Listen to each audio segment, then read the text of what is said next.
85% अफगानिस्तान पर तालिबान का कब्जा। अफगानिस्तान सरकार ने भारत से तुरंत मांगी मदद। अफगानिस्तान में अमेरिकी सेना के रातों रात भागते ही अब तालिबान का तिलिस्म छाने लगा है।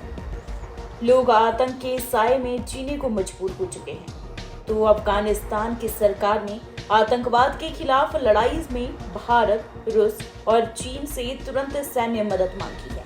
अमेरिकी फौज की विदाई के बाद से ही तालिबान ने हमले तेज कर दिए।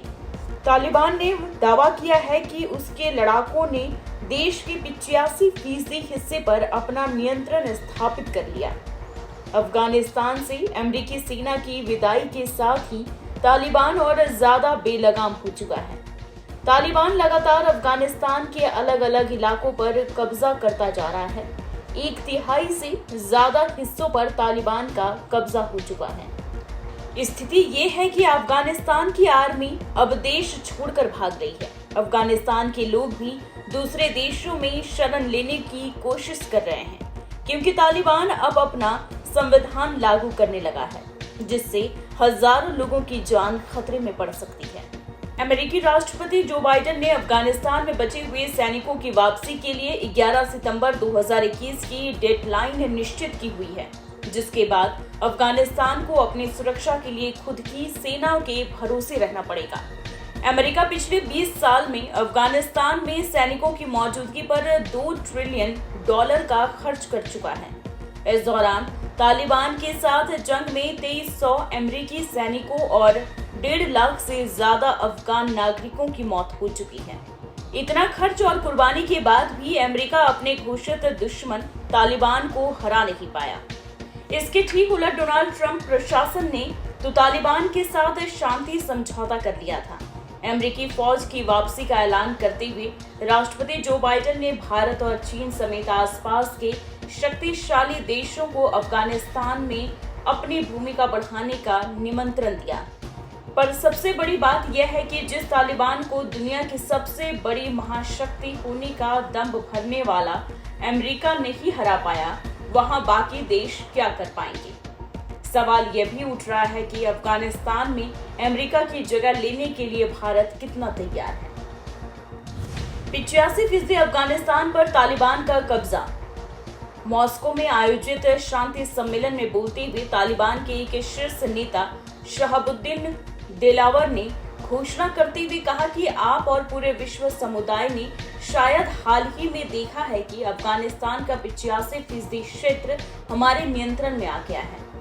शुक्रवार को तालिबान ने अफगान ईरान सीमा पर स्थित इस्लाम किला के सीमावर्ती शहर और अबू नासा फराकी बॉर्डर चौकी पर अपना कब्जा कर लिया। जमीनी हालात को देखने पर यह साफ होता है कि भारत चाहकर भी अफगानिस्तान में अमेरिका की जगह नहीं ले सकता। वर्तमान में अफगानिस्तान में सत्ता और शक्ति के 2 धुर हैं, पहली चुनी हुई सरकार और दूसरा तालिबान। भारत चुनी हुई सरकार के साथ पिछले 20 सालों से काम कर रहा है। वहां के संसद के निर्माण से लेकर डैम और सड़कें बनाने तक कई परियोजनाओं में भारतीय इंजीनियर पर और पैसा लगा हुआ है।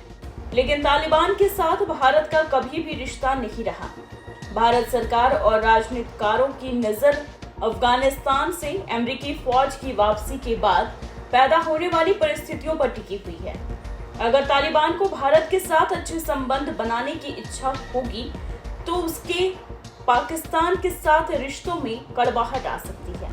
ऐसे में देखने वाली बात होगी कि क्या तालिबान अपने पुराने दोस्त पाकिस्तान की कीमत पर भारत से दोस्ती करना चाहेगा कि नहीं। अमेरिकी सेना की वापसी के साथ वहां तालिबान का कहर बढ़ गया है।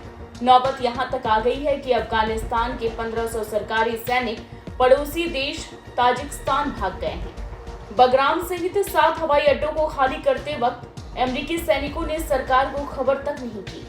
वे अपनी कई छोटी मोटी चीजें भी छोड़कर चले गए। इसे स्थानीय लोग लूट ले गए।